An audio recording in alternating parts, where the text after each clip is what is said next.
والصلاة والسلام على سيد المرسلين. أما بعد فأعوذ بالله من الشيطان الرجيم. بسم الله الرحمن الرحيم. الصلاة والسلام عليك يا رسول الله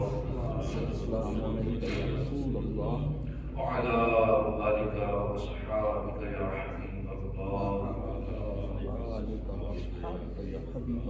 الصلاة والسلام عليك يا نبي الله وعلى آلك وصحابك يا نور الله.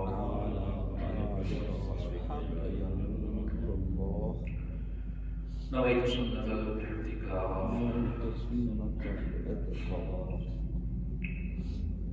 12-22 سورہ احزاب آیت نمبر 56 میں اللہ پاک ارشاد فرماتا ہے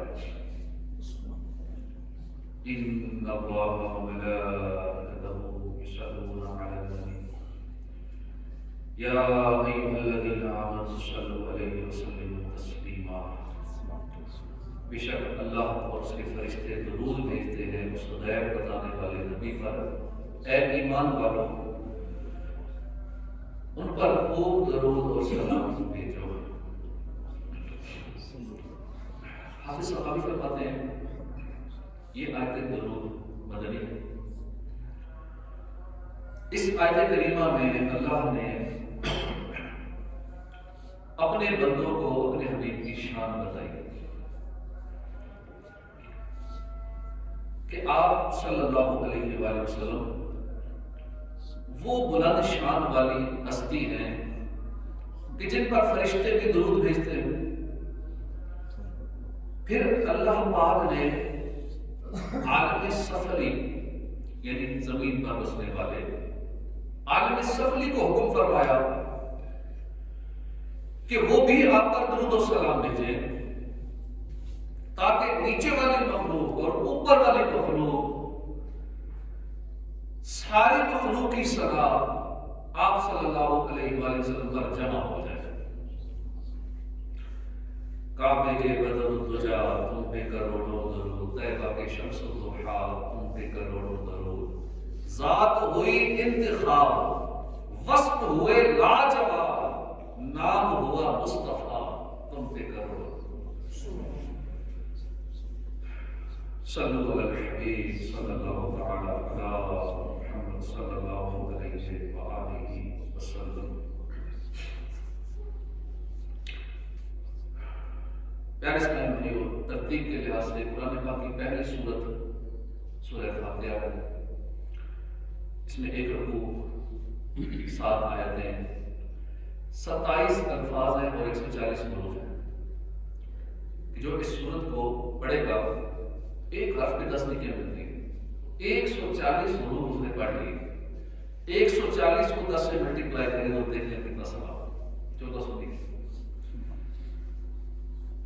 احادیث اور روایات میں سورہ فاتحہ کے بہت سارے نام آئے ہیں. ایک نام سورۃ الحمد ہے، یعنی وہ سورت جس میں اللہ کی حمد بیان کی گئی ہے.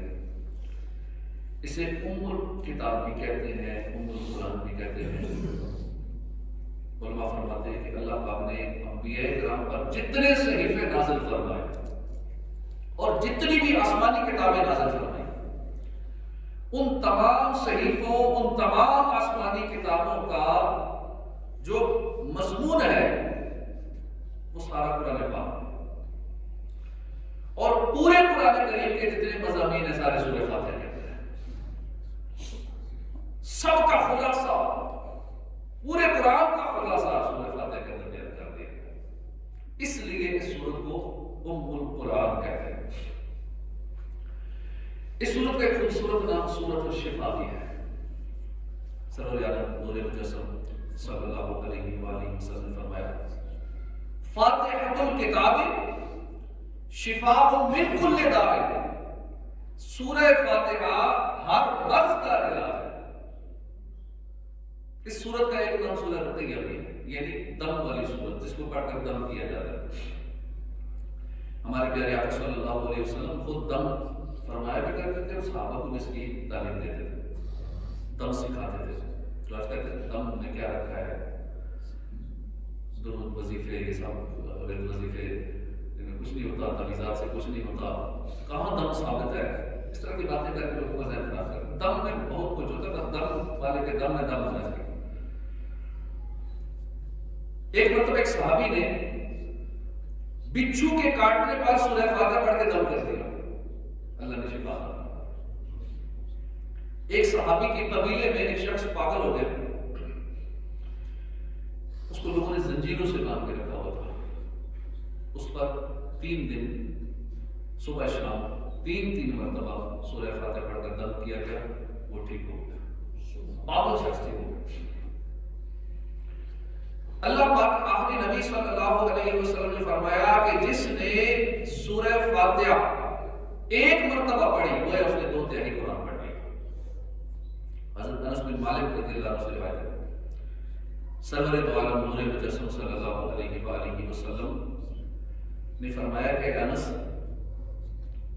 رات کو جب بستر پر لیٹتے ہو تو سورہ فاتحہ پڑھ لیا کرو. اللہ پاک اس کی برکت سے, سورہ فاتحہ پڑھنے کی برکت سے تجھے موت کے علاوہ ہر چیز سے امان عطا فرماتا ہے. یہ خیال رکھیے کہ لیٹ کر اگر کوئی وظیفہ پڑھتے ہیں تو پاؤں سمیٹ لینے چاہیے, ٹانگیں پھیلا کے لمبی کر کے ٹانگیں وظیفہ نہیں پڑھنا چاہیے. لیٹے ہوئے جو بھی وظیفہ پڑھے ٹانگوں کو سمیٹ کر وہ وظائف پڑھنے چاہیے. بنیادی طور پر سورہ فاتحہ شریف میں 4 مضامین بیان ہوئے. اس میں اللہ کی حمد اور اللہ کی صفات کا بیان ہے. دوسرا مضمون صرف اللہ کی عبادت کی جائے اور اللہ ہی کو حقیقی مدد کرنے والا سمجھا جائے اور حقیقی طور پر اسی سے مدد مانگی جائے. تیسرا مضمون ہے صراط مستقیم پر چلنے کی دعا.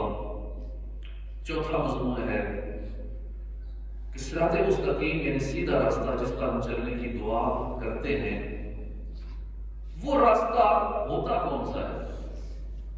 اہدنا الصراط المستقیم, اللہ میں سیدھا راستہ چلا, کون سا راستہ؟ بار بار جب ہم پوچھ رہے ہیں, عرض کر رہے ہیں, اللہ میں سیدھا راستہ چلا, کون سا راستہ سیدھا ہے؟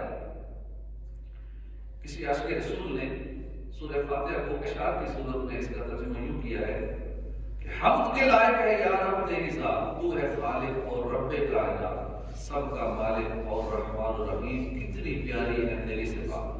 ہم چلیں راہ صراط مستقیم, ہے دعا میری یہ دن بھر ساری رات, جن پہ ہے انعام تیرا اے خدا, راہ پر ان کی چلے ہم راہ.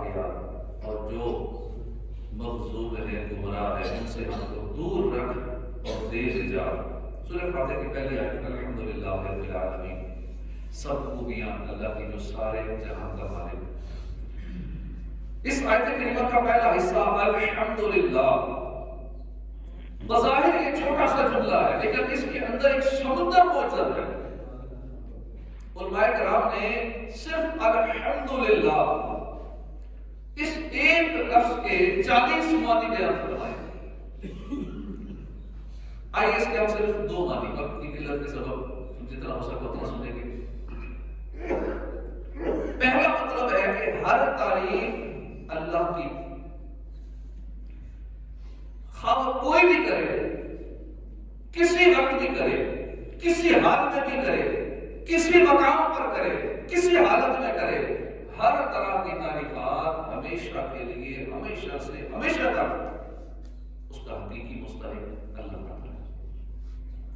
جب یہ کائنات نہیں تھی اس وقت بھی اللہ کی حمد و ثنا تھی. جب یہ کائنات نہیں ہوگی تب بھی اللہ کی حمد و ثنا. اور اب یہ کائنات موجود ہے. جب سے یہ کائنات بنی ہے اس وقت سے لے کر اب تک اور قیامت تک کائنات کی وسعتوں میں جتنی مخلوقات موجود تھی, موجود ہیں یا قیامت تک آئیں گی, سب اللہ کی حمد و ثنا کرتی ہے. حمد و ثنا کرتی ہے, کرتی رہے گی. اور اللہ رب العالمین ارشاد فرماتا ہے ترجمہ کنز العرفان, کوئی بھی شے ایسی نہیں جو اس کی ہم بیان کرنے کے ساتھ اس کی باقی بیان نہ کرتی ہو. تو معلوم ہوا یہ اونچے اونچے پہاڑ، یہ لمبے لمبے درخت، خوبصورت پھول، یہ رسیلے پھل، یہ پودے، یہ پھول، یہ فضائیں، یہ ہوائیں، یہ بادلوں سے ٹپکتی یہ بارش کی بوندیں، یہ کہکشائیں، یہ چاند ستارے، غرض اس کائنات کی ہر چیز اللہ کی پاکی بولتی ہے، اللہ پاک کی پاکی بیان کرتی ہے، اس کی ہم ثنا میں مصروف رہتی ہے۔ علماء کرام فرماتے ہیں دروازے کا چٹکنا، دروازے کی جو آواز نکلتی کھولتے بند کرتے ہوئے، دروازے کی آواز اور چھت کا چٹکنا، یہ بھی اللہ کی تسبیح کرتا ہے، اس کی تسبیح ہے سبحان اللہ و بحمدہ۔ ایک روز داؤد علیہ السلام اپنے محراب میں بیٹھے اللہ کے حمد و ثنا میں مصروف تھے، قریب ایک مینڈک بول رہا تھا، فرشتہ داؤد علیہ السلام کی بارگاہ میں حاضر ہوا، عرض کیا ہے اللہ کے نبی توجہ سے غور سے سنیے مینڈک کیا کہہ رہا ہے۔ داؤد علیہ السلام نے کان لگائے، توجہ سے جب مینڈک کو سنا، مینڈک پڑھ رہا تھا سبحانک و بحمدک منتہی علمک یا ربی، اے رب کریم تو پاک ہے، تیرے لیے تیرے علم کی انتہا کے مطابق حمد و ثنا ہے۔ پتا پتا بوٹا بوٹا ذکر خدا میں کھویا، ڈالی ڈالی غنچہ غنچہ ذکر خدا میں کھویا، قمری قمری طوطی طوطی بلبل بلو حامد، چڑیا مینا ہر پروانہ ذکر خدا میں کھویا۔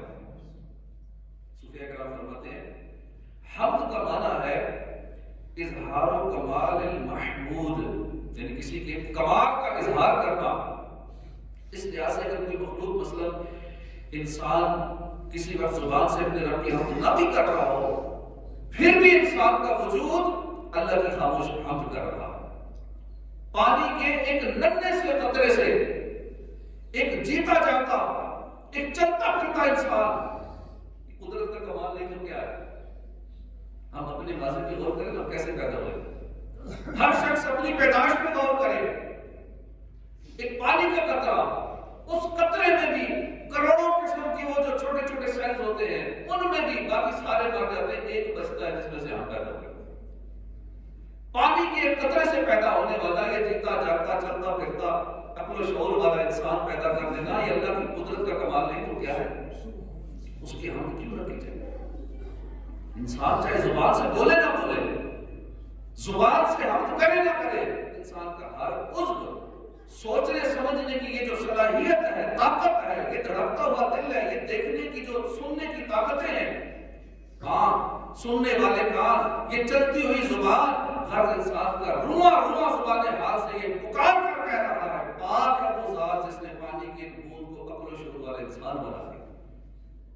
علماء کرام فرماتے ہیں نادان ہے وہ شخص جو اللہ کے ساتھ کسی کو شریک ٹھہراتا ہے، جس لمحے وہ جھوٹے خدا کو سجدہ کر رہا ہوتا ہے، اس لمحے بھی اس کا وجود، اس کا جسم کی بناوٹ، اس کے ہاتھ، اس کے پاؤں، اس کی طاقت، اس کی قوت گویائی، اس کا ہر عضو، اس کی ہر حرکت زبان حال سے پکار کر یہ کہتی ہے اے نادان یہ تو کیا کر رہا ہے؟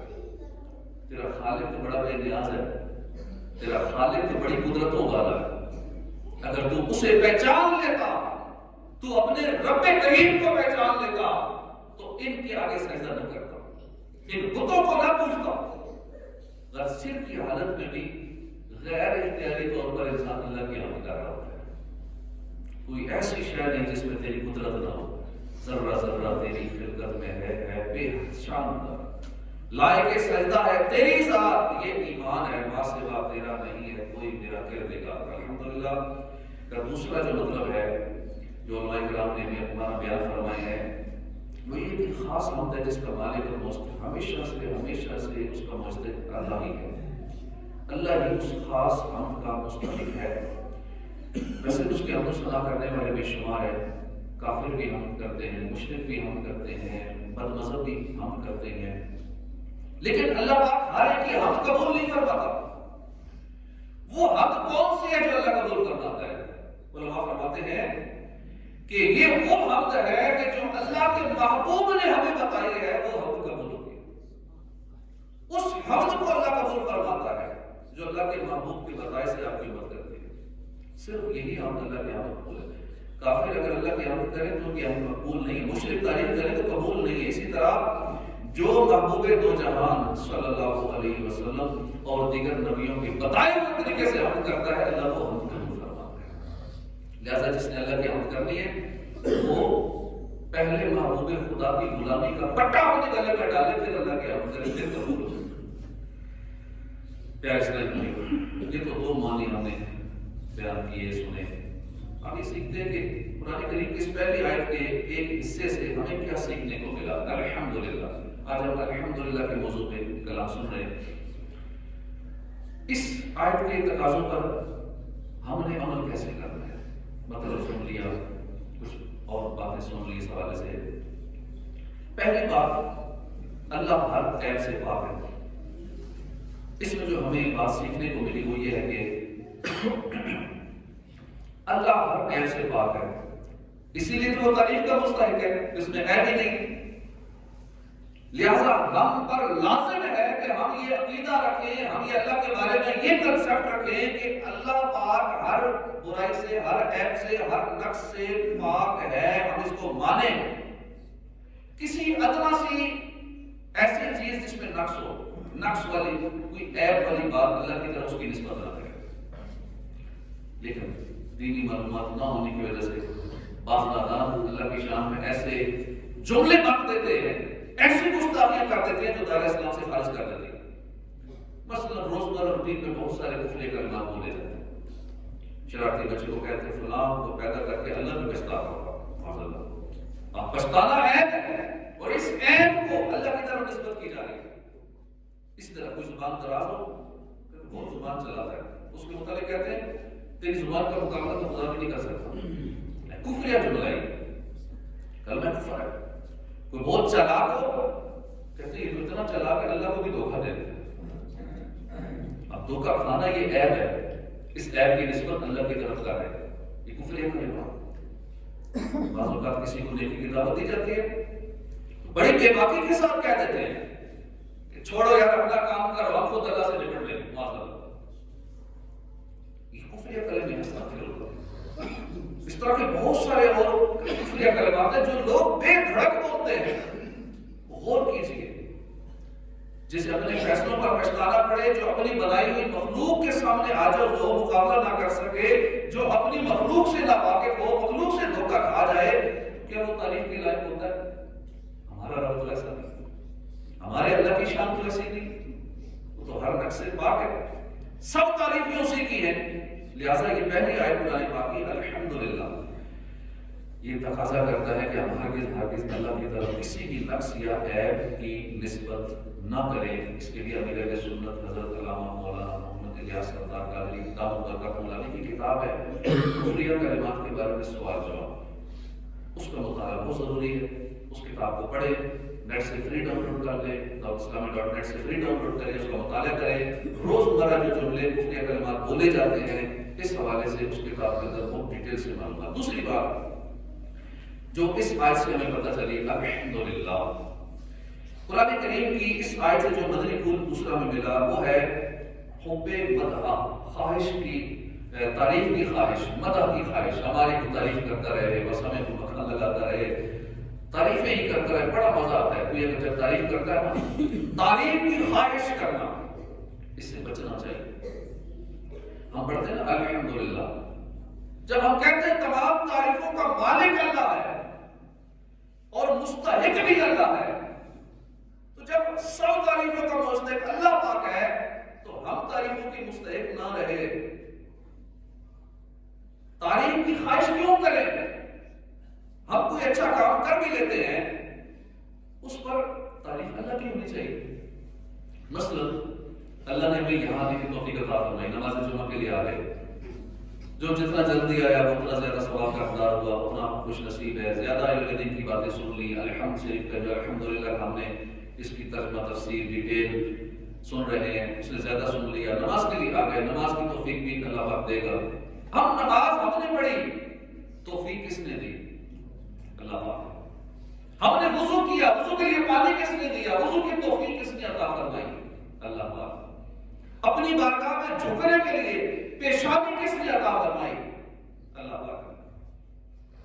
ساری طاقت، ساری عطائیں جب اللہ پاک نے دی، توفیق بھی آنے کے اللہ پاک کی طرف سے ہے، تو تعریف کی خواہش پھر کیوں ہو؟ پھر تعریف بھی اللہ کی ہے، تو ساری توفیق کی ساری عطائیں اسی کی ہیں، تو تعریف اسی کی ہے، ہماری تعریف کیوں ہو؟ ہم کیوں خواہش کرتے ہیں کہ میری تعریف لوگ کریں؟ اللہ کے نبی ایوب علیہ السلام کا جب امتحان کا وقت ہے، بڑا مشہور واقعہ ہے، جب آپ اس امتحان میں کامیاب ہو گئے، وہ بیماریاں پریشانیاں ختم ہو گئی، اللہ کی بات عرض کی، یا اللہ میرا صبر کیسا تھا؟ اللہ پاک نے ارشاد فرمایا کہ اے ایوب صبر کس کے گھر سے لائے تھے؟ یعنی صبر کی توفیق بھی تو ہم نے دی، صبر بھی تو ہم نے عطا فرمایا۔ اللہ اکبر، مقام غور ہے۔ ہم نے نیکی کی، ہم نے تلاوت کی، ہم نے تہجد پڑھی، ہم نے اشراق و چاٹ قوابین ادا کی، ہم نے ذکر و درود کیا، ہم نے جو بھی نیک اعمال کیے، علم عطا ہوا، غریبوں کی مدد کی، صدقہ و خیرات کیا، مسجد میں حصہ ڈال دیا، نیک کاموں پہ خرچ کیا، اللہ نے عقل عطا فرمائی، اس پر ہم تعریف کے مستحق ہوئے۔ تعریف تو اس رب کی جس نے ہمیں پیدا فرمایا، ہمیں نیکی کی توفیق بخشی، ہمیں نیکی کی طاقت عطا فرمائی، پھر ہم تعریف کی خواہش کیوں کریں؟ یہ کہاں کی دانائی ہے؟ تعریف اس خدا کی جس نے جہاں بنایا، یہ ساری زمین بنائی، یہ آسمان بنایا، اس خدا کی تعریف ہم نہ تعریف کیا کریں، یہ الگ بات ہے۔ کوئی ہماری تعریف کر دے تو یہ ایک الگ میٹر ہے، ہم عاجزی سے سر جھکا لیں۔ اگر کوئی ہماری تعریف کرتا ہے ہم عاجزی سے سر جھکائیں اور عرض کریں مولا میری اوقات ہی کیا ہے، میں تو مٹی سے پیدا ہوں، مٹی کا بندہ ہوں، نیکی کی طاقت یا اللہ تو نے بخشی، یا اللہ توفیق تو نے عطا فرمائی، یا اللہ اس پر ثواب بھی تو دینے والا ہے اور اس ثواب پر جنت بھی عطا فرمانے والا تو، اور پھر کمال بندہ پر رہی ہے، مدد تو لوگوں کی زبان پر میری تعریف بھی جاری کروا رہا ہے، یا اللہ تیرا شکر ہے، یا اللہ تیرا کرم۔ تو یوں ہم اپنی تعریف کی خواہش مند نہ بنے، کوئی تعریف کر بھی دے تو اللہ رب العزت کی حضور عاجزی کریں، انکساری کریں، سر جھکا دیں، اللہ کا شکر ادا کریں۔ اللہ کے آقا نبی صلی اللہ علیہ وسلم نے فرمایا حب الثناء من الناس یغنی و یسم، لوگوں کی طرف سے اپنی تعریف کی خواہش آدمی کو اندھا اور بہرا کر دیتی ہے۔ ایک اور حدیث پاک میں انما ہلاک الناس باتباع الہوا وحب الثناء، لوگوں کو ہلاکت دو چیزوں سے ہے، خواہشات کی پیروی کرنے اور تعریف کو پسند کرنے میں۔ تو ہمیں اللہ کا شکر ادا کرنا چاہیے، عاجزی کرنی چاہیے۔ منقول بنی اسرائیل میں ایک عبادت گزار تھا، اس نے 40 سال کی غار میں عبادت کی، فرشتے اس کے اعمال لے کر آسمانوں پر جاتے مگر اس کے اعمال قبول نہ کیے جاتے۔ فرشتوں نے اللہ کی بات کا عرض کیا، میرے پروردگار تیری عزت کی قسم ہم نے صحیح عمل لایا ہے، یہ عابد جو ہے صحیح عمل کر رہا ہے۔ اللہ نے فرمایا فرشتوں تم نے سچ کہا، مگر عبادت میں اس کی نیت بری، وہ چاہتا ہے کہ اس کا مقام سب کو پتہ چل جائے، وہ دل میں اپنی تعریف کی خواہش رکھتا ہے، میرا ہر عمل بس تیرے واسطے ہو، کر اخلاص ایسا عطا یا الہی۔ تو بعض مفسرین نے فرمایا کہ اللہ پاک نے فرمایا الحمدللہ رب العالمین، ہمیں بھی یہ کہنے کی عادت بنانی چاہیے۔ اصل میں اللہ پاک نے ہمیں حکم فرمایا اے میرے بندوں تم کہو الحمدللہ رب العالمین، یہ اللہ پاک ہمیں ارشاد فرما رہا ہے، ہمیں سبق دیا جا رہا ہے، کہو الحمدللہ رب العالمین۔ قرآن کریم کی سب سے پہلی سورت کی پہلی آیت کے پہلے حصے میں ہمیں سب سے پہلا حکم دیا گیا میرے بندوں کہو الحمدللہ، اور کہتے رہو، وقتاً کہتے رہو۔ حدیث پاک میں آتا ہے کہ حضور نے فرمایا کیا کوئی ایسا ہے جو بہت پہاڑ کے برابر روزانہ عمل کرے؟ صحابہ کہ رسول اللہ یہ کیسے ہو سکتا ہے، کون ایسا عمل کر سکتا ہے؟ عرض کیا وہ کیسے؟ ارشاد فرمایا میرے آقا صلی اللہ علیہ وسلم نے فرمایا کہ الحمدللہ کہنا احد پہاڑ سے زیادہ ثواب ہے۔ ایک حدیث پاک میں ہے کہ الحمدللہ تملا المیزان، الحمدللہ کہنا یہ میزان کو بھر دیتا ہے، یعنی الحمدللہ کہنے کا اتنا ثواب ہے کہ قیامت والے دن میزان پر جب نیکیاں تولی جائیں گی تو میزان کو یہ بھر دے گا۔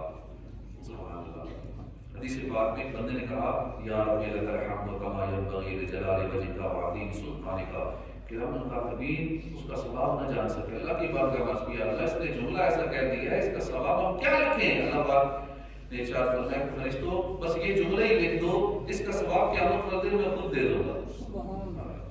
تو الحمدللہ کہنا یہ شکر بھی ہے۔ کسی کو اگر ساری دنیا عطا کر دی جائے پھر وہ کہے الحمدللہ، تو الحمدللہ کہنا تمام دنیا ملنے سے افضل۔ کثرت سے الحمدللہ کہتے رہا کریں.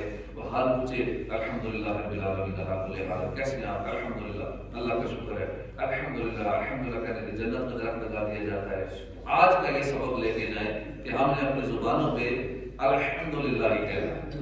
اب کس کس حوالے سے کہنا ہے یہ پوری ڈیٹیل ہم نے آج کے بیان میں سنی ہے، لیکن اللہ کا شکر بھی ادا کرنا ہے. شکوے شکایتیں نہیں کرنی، اور خصوصاً اللہ سے تو بالکل نہیں کرنی. جس رب نے بے شمار نعمتیں عطا فرمائی ہیں، جس نے اتنا کچھ عطا فرمایا ہے، اگر کوئی آزمائش آ بھی جاتی ہے، کوئی پریشانی آ بھی جاتی ہے، اسے نظر انداز کریں، اللہ کا شکر ادا کریں اور الحمدللہ رب العالمین. اللہ کا عمل کی توفیق عطا فرمائے. وما علینا الا البلاغ.